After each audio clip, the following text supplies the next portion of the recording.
오늘 우리가 읽었던 요한복음의 그 서두에서는 태초의 사건을 기록하고 있습니다. 태초에 말씀이 계셨고 이 말씀이 태초부터 하나님과 함께 계셨는데 이 말씀이 곧 하나님이라며 말씀에 대해서 소개하고 있습니다. 성경의 가장 첫 책인 창세기의 서두에도 천지의 창조 기사가 기록이 되어 있지요. 하나님께서는 말씀으로 천지를 창조하셨습니다. 가장 먼저는 빛이 있으라 하고 말씀을 하셨고 이 빛이 하나님께서 보시기에 좋았더라는 기록이 있습니다. 그렇다면 하나님께서 말씀으로 빛을 창조하시기 이전에는 어떠했을까요?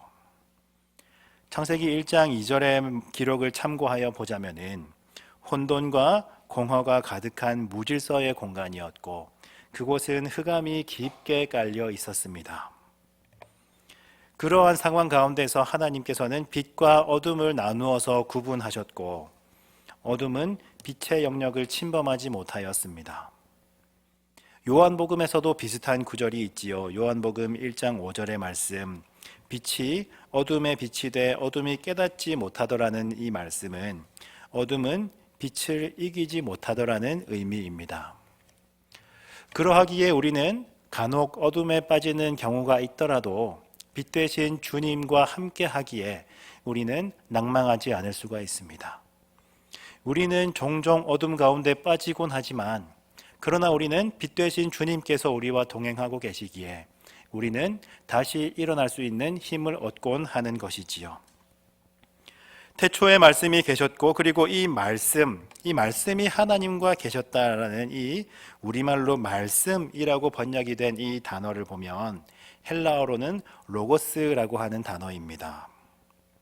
단순히 이 로고스를 말씀이라고 번역을 해도 큰 무리는 없습니다만은 이 로고스는 단순한 말씀이 아닙니다. 하나님께서 천지를 지으실 때에 사용하셨던 유일한 재료이고 그리고 천지와 자연 만물이 순리와 질서를 지켜나가도록 하는 하나님의 지혜를 바로 로고스라고 합니다. 온 천지 만물을 향한 하나님의 가장 선하신 뜻이 바로 로고스이지요.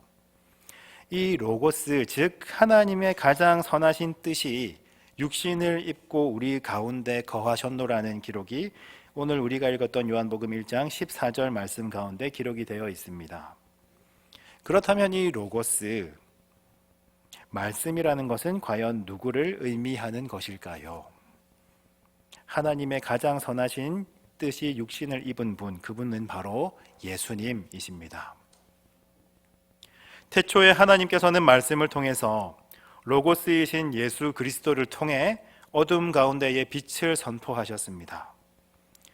그래서 혼돈과 공허와 깊은 어둠 가운데에서 빛으로 다가오신 주님을 만난 경험이 있는 분들은 이 창세기의 창조 기사를 남의 이야기나 나와 상관없는 옛날 이야기가 아니라 나의 이야기로 읽을 수가 있는 것이지요.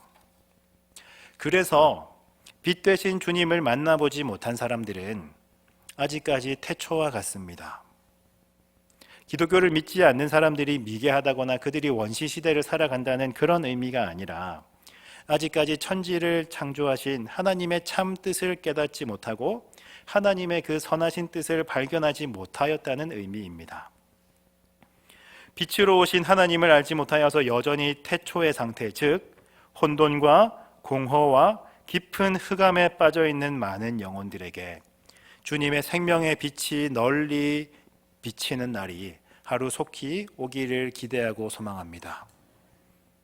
태초의 어둠과 빛을 분리하시고 그리고 육지와 바다를 분간하신 하나님께서는 지금도 죽음에서 생명을 구분하는 작업을 쉬지 않고 계십니다. 여전히 빛 되신 하나님을 깨닫지 못한 이 세상을 향해서 하나님께서는 참빛, 곧 세상에 와서 각 사람에게 비추는 빛을 이 땅에 보내어 주신 것이지요. 태초의 말씀으로 빛을 지으신 것처럼 하나님 그 자체이시며 온전한 빛이시고 그리고 완전한 말씀이신 예수 그리스도를 이 땅 가운데로 보내어 주셨습니다. 그렇다면 그렇다면 이 세상은 말씀과 빛으로 오셨던 예수님을 환영하며 맞이하는 것이 당연해 보입니다. 그러나 예수님께서 이 땅에 오셨을 때에 태초부터 계셨고 천지를 지으셨던 그 주님을 이 세상은 알아보지 못하였습니다. 그분의 백성들은 예수님을 영접하지 않았습니다. 그래서 결국 세상에 비치시고 온전한 말씀이자 그리고 하나님 그 자체이셨던 예수님을 십자가에 못 박아 버린 것이지요. 그러나 그 중에서도 예수 그리스도 그 이름을 믿는 자들이 있었습니다. 예수님을 나의 주님으로, 예수님을 하나님의 아들로 고백하는 그 자격이 무엇인가 하면 이것은 혈통이나 육정이나 사람의 뜻과 결단으로 되는 것이 아닙니다. 오직 하나님께서 주시는 감동으로 말미암아 우리는 예수님을 그리스도라고 고백할 수 있으며 오직 성령님께서 허락해 주실 때에만 우리는 빛으로 오신 주님을 만나볼 수 있는 것이지요. 성경을 보면 하나님께서 사람들을 빛 가운데서 만나 주신 장면들이 제법 많이 기록되어 있습니다. 누가복음을 보면 밤을 새워가며 양떼를 지키던 목자들에게 영광의 빛을 보여주시면서 예수님의 탄생 소식을 알려주곤 하셨지요. 그리고 마태복음을 보면 동방의 박사들이 큰 빛을 내는 별을 보면서 예수님의 탄생 소식을 알게 되었습니다. 구약 성경에서는 어떻습니까? 자녀가 없어서 낙담하던 아브라함에게 하늘에서 빛나는 별들을 보여주시며 하나님께서는 언약을 세워 가셨습니다. 모세에게는 타지 않는 떨기나무의 빛으로 만나 주셨지요. 그곳에서 출애굽의 큰 계획을 알려주시는 하나님을 향해서 모세는 그분의 이름을 묻습니다. 하나님께서는 모세를 향해서 스스로 있는 자라고 소개를 하셨지요. 당시에는 누군가 사람을 소개할 때에 그 사람의 출신지나 아니면은 아버지의 이름을 함께 소개하는 것이 일반적이었습니다. 예를 들면 여호수아를 그냥 여호수아라고 하지 않고 모세의 수종자 눈의 아들 여호수아라고 소개를 한다거나 요나의 아들 바요나 시몬이라고 베드로를 부르는 장면, 또는 바소의 바울이라던가 예수님을 지칭할 때에도 갈릴리 예수라고 소개하는 예들을 우리는 찾아볼 수 있습니다. 워낙에 동명이인들이 많기도 했었고, 그리고 그의 어떠한 근원과 조상들의 내력들을 함께 밝혀주는 것이었지요. 그러나 모세가 이름을 여쭈어 본 하나님께는 그런 것이 없었습니다. 하나님께서는 그 하나님을 이 땅에 있게 한 아버지라던가 고향이라던가 세력을 키웠던 근거지와 같은 것이 없었습니다. 그래서 모세에게 소개하시기를 스스로 있는 자라는 소개를 하셨지요. 이것을 원어로 보면은 에고 에이미라고 하는 문장으로 되어 있는데요. 이것을 굳이 한글로 번역을 해보자면 나는 나다와 같은 문장이 됩니다. 이 문장은 유대인들에게는 워낙에 유명한 문장이라서 이 에고 에이미라고 하는 이 문장은 하나님께서 오직 그 하나님 스스로를 드러내고 하나님 스스로를 소개하실 때에만 사용할 수 있는 어법이었습니다. 우리가 성경을 조금만 더 뒤로 넘겨서 요한복음 8장 말씀을 보면 예수님께서 사람들에게 스스로를 소개하는 장면이 나와 있는데요. 요한복음 8장 12절에는 예수께서 또 말씀하여 이르시되 나는 세상의 빛이니 나를 따르는 자는 어둠에 다니지 아니하고 생명의 빛을 얻으리라 하는 구절이 있습니다. 우리는 이 구절이 한글로 번역이 되어 있기에 우리는 그저 그런가 보다 하고 아무렇지 않게 읽고 넘어갑니다마는 사실은 유대인들은 이 구절을 읽고 깜짝 놀라고 경악합니다. 왜냐하면 조금 전에 말씀드렸던 나는 나다라고 하는 에고 에이미라고 하는 오직 하나님께만 쓸 수 있는 그 문장을 쓰시며 스스로를 소개하고 있기 때문에 그렇습니다. 예수님께서 이 말씀을 언제 하셨는가 하면 음행 중에 잡혀와서 인생의 가장 혼돈스럽고 공허하고 어두운 장면을 겪고 있던 여인을 향해서 나는 세상의 빛이다 라고 선포하신 것이지요.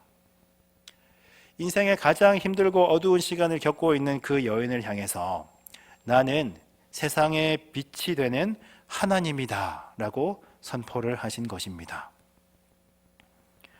돌에 맞아서 죽을 뻔한 위기에 처했던 이 여인은 세상의 빛으로 오신 예수님을 만난 이후에 아무에게도 정죄받지 않았습니다. 빛 되신 주님을 만난 사람들은 하나의 예외도 없이 그의 삶이 바뀌었습니다. 마찬가지로 깊은 어둠을 겪고 있던 많은 이들이 주님의 빛을 발견할 수 있었지요. 이들은 주님의 크신 계획을 깨닫는다던가 온 백성에게 미칠 기쁨의 좋은 소식을 가장 먼저 접한다던가 어둠을 이겨낼 수 있는 힘을 얻곤 했었습니다. 혹 우리들 가운데 내가 감당할 수 없는 혼돈과 공허와 어둠과 흑암을 겪고 계신 분들이 계시지는 않으십니까? 남들에게는 미처 알리지 못한, 남들은 알지 못하는 나의 삶의 무게나 또는 여러 가지 문제로 인하여서 새카맣게 속이 타들어가는 분들이 계시지는 않으신지요? 말씀으로 찾아오시는 주님의 빛을 발견하는 은혜가 이 시간 우리에게 있기를 간절히 소망합니다. 빛으로 오신 예수 그리스도를 통하여서 어둠을 이겨낼 수 있는 힘이 우리 가운데 강력하게 일어날 수 있기를 기대하고 소망합니다. 하나님께서는 태초 이래로 지금까지 주님의 빛을 통해서 많은 사람들을 하나님의 자녀로 삼아 주셨습니다. 오늘날에는 전 세계 인구 가운데 100명 중 적게는 20명에서 많게는 35명 정도가 기독교인이라고 하는 여러 가지 통계 자료가 있습니다. 그러나 이렇게 많은 기독교인들이 있으나 그럼에도 불구하고 이 세상은 너무나 많은 어둠이 있지요. 여전히 온 열방을 보면 나라가 나라를 침략하고 있고, 그리고 사람이 사람을 죽이기도 하고, 심지어는 부모와 자식 사이에서도 차마 말로 담지 못할 끔찍한 일들이 일어나곤 하지 않습니까? 우리나라는 어떻습니까? 남과 북으로 분단된 우리는 오래 묻고 있는 지역의 갈등으로 신음하고 있고, 거기에 연령과 계층 간의 갈등, 노사 간의 갈등, 그리고 성별로 인한 갈등, 재산으로 인한 갈등, 학벌이나 종교로 인한 갈등, 여러 가지 갈등과 분열의 위험 앞에 있지 않습니까? 오늘날처럼 여러 가지 다양한 갈등이 동시에 표면에 드러났던 시대가 과연 있었을까 싶을 정도로 우리는 다양한 갈등과 분열의 시기를 겪고 있습니다. 이미 태초부터 하나님께서는 빛을 선포하셨고, 그리고 온전한 참빛 예수 그리스도를 이 땅에 보내신 지 2000년이 지나가고 있습니다마는 여전히 우리의 눈에는 세상의 어두운 장면들이 너무나 많이 보이는 거예요. 올바르지 못한 방향으로 나아가려는 세상을 향해서 바른 길을 제시해 왔고, 그리고 이 세상과는 전혀 다른 참된 가치관을 실천해 오면서 이 세상으로부터 신뢰받곤 했던 교회는 더 이상 이 세상에 대안이 되지 못하고 있고, 오히려 세상으로부터 멸시와 조롱을 받는 시대를 우리는 살아가고 있습니다. 여전히 어둠이 가득한 이 세상 가운데에서 어느 때보다 어두운 혼돈의 시기를 보내고 있는 이 땅의 교회는 무엇을 소망으로 삼아야 하겠습니까? 흑암으로 가득 찬 이 세상보다 더 어두워져만 가는 이 시대의 교회를 향해서 하나님께서는 무엇이라 말씀을 하고 계실까요? 마태복음 5장 14절 가운데는 이런 말씀이 기록되어 있습니다. 너희는 세상의 빛이라. 가난하고 애통하고 줄이고 목마른 자들을 향해서 온갖 박해와 어려움에 시달리고 있는 정말 힘없고 어찌 보면 보잘것없어 보이는 무리를 향해서 예수님께서는 그들에게 너희가 세상의 빛이다 말씀을 하셨습니다. 조금만 더 노력하면, 조금만 더 참으면, 조금만 더 힘내면 이 세상의 빛이 될 수 있다라는 격려가 아니었습니다. 부족하지만, 여전히 아프고 지금도 아직까지 눈물 흘리고 있지만 이미 너희는 이 세상의 빛이다. 예수님께서 말씀을 하셨습니다. 죄인인 우리가 어찌 이 세상의 빛이 될 수 있겠습니까? 이유는 단 하나입니다. 우리는 세상의 빛 되시는 주님을 모시고 있는 공동체이기에 그렇습니다. 저 산 위에서 아무런 빛도 비치지 않을 것만 같은 깊은 곳 가운데 있는 곳이라 할지라도 그곳을 찾아가서 주님의 선하신 빛을 비춘다면 산 위에 있는 동네도 숨겨지지 못할 것이라 주님께서는 말씀해 주셨습니다. 우리는 이 빛을 드러내면서 집안 모든 사람에게 비출 수 있는 존재라고 주님께서 말씀해 주셨습니다. 이같이 너희 빛이 사람 앞에 비치게 하여 그들로 너희 착한 행실을 보고 하늘에 계신 너희 아버지께 영광을 돌리게 하라. 주님께서는 이렇게 말씀을 해 주셨습니다. 이 말씀이 무엇인가 하면 예수님을 세상 가운데 비추라는 거예요. 교회라면 정말로 교회다워지라는 말씀이었습니다. 다른 것에 마음 빼앗기지 말고 우리가 어떤 우리의 것으로 빛을 내려고 애쓰지 말고 쓸데없는 이 세상의 것으로 세상 앞에서 자랑하지 말고 우리의 것 다 비워내고 온전히 주님의 복음을 담아내라는 것입니다. 이미 교회는 그런 존재이기에 비록 아직 부족하지만 이미 예수님께서 이 세상의 빛이라고 선포해 주셨던 교회이기에 교회답게 살아가라는 말씀입니다. 어둠 속으로 뻗어나가는 빛처럼 어둠 가운데로 나아가기를 주저하지 않으셨던 주님을 닮아가라는 말씀이었습니다. 대림절 두 번째 주일을 우리는 함께 보내고 있습니다. 대림절은 빛으로 오신 예수님의 탄생을 기념하고 감사하는 한편 다시 오실 주님을 갈망하며 기다리는 절기이지요. 교회는 기본적으로 주님의 다시 오심을 예비하는 공동체입니다. 우리는 주님이 오실 길을 간절히 기다리는 한편 주님에 대해 전혀 알지 못하는 이 세상에게 작은 예수로 살아가는 것은 어떨까요?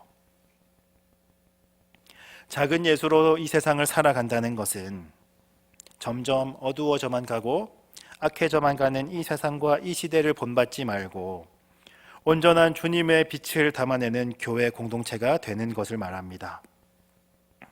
교회는 예수 그리스도를 온전하게 담아내는 그릇으로 존재해야 합니다.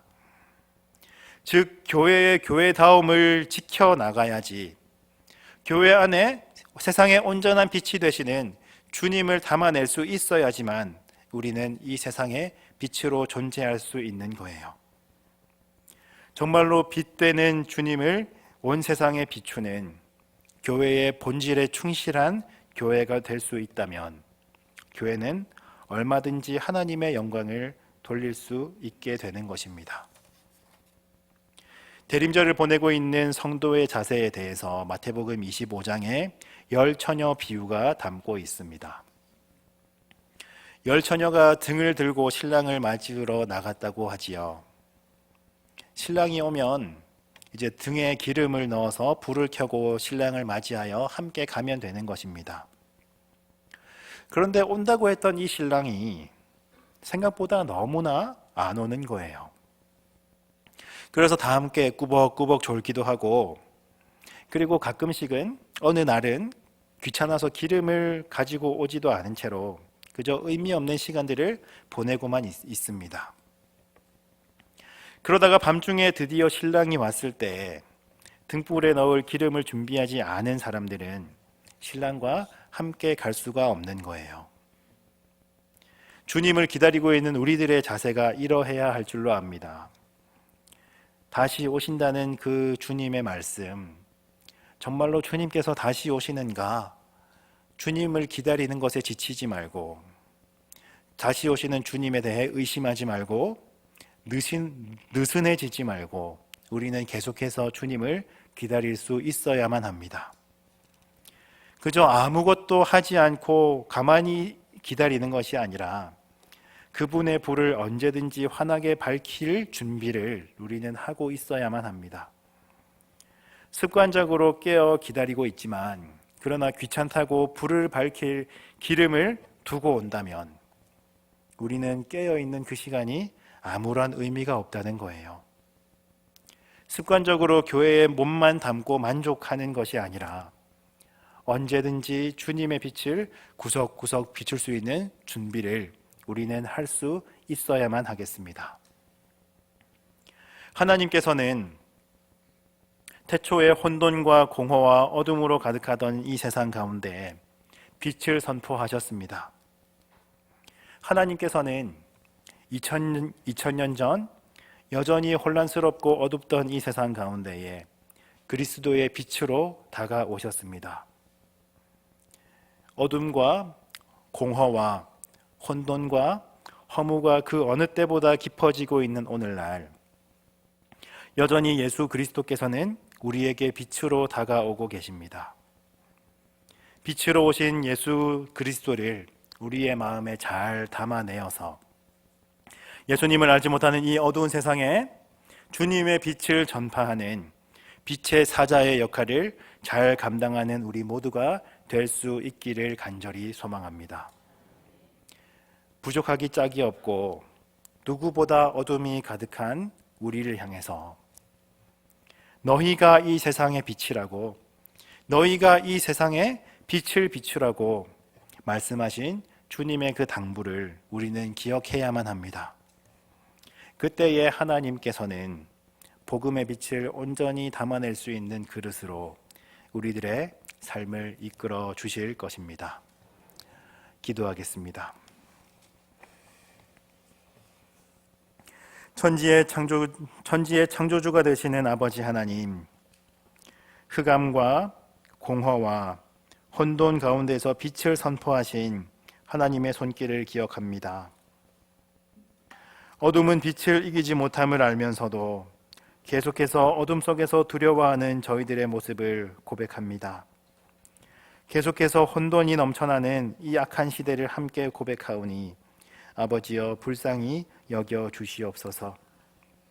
빛을 깨닫지 못하던 세상 가운데에 온전한 참빛으로 찾아오신 주님, 저희들은 빛으로 오신 예수 그리스도를 깨닫지 못하였고 주님을 영접하지 아니하며 주님을 거부했던 자들임을 고백합니다. 그러나 저희들 가운데 주님의 영광을 발견하게 하시고 하나님의 자녀로 삼아주신 은혜에 감사를 드립니다. 그리스도의 온전한 빛을 이 세상 가운데 비출 수 있는 주님의 그릇이 되게 하시고 빛의 사자로 살아갈 수 있게 하옵소서. 대림절 기간을 보내고 있습니다. 빛으로 오신 주님으로 인해 이 땅의 어둠이 내쫓기게 하시고 하나님의 살아있는 말씀으로 생명의 빛을 발하는 온 땅의 모습을 허락하여 주시옵소서. 빛으로 오신 예수 그리스도로 말미암아 이 땅의 어둠이 물러가게 하시고 이 땅의 모든 육체가 주님의 영광을 보게 하옵소서. 생명의 빛으로 오신 우리 주 예수 그리스도의 이름으로 기도드리옵나이다. 아멘.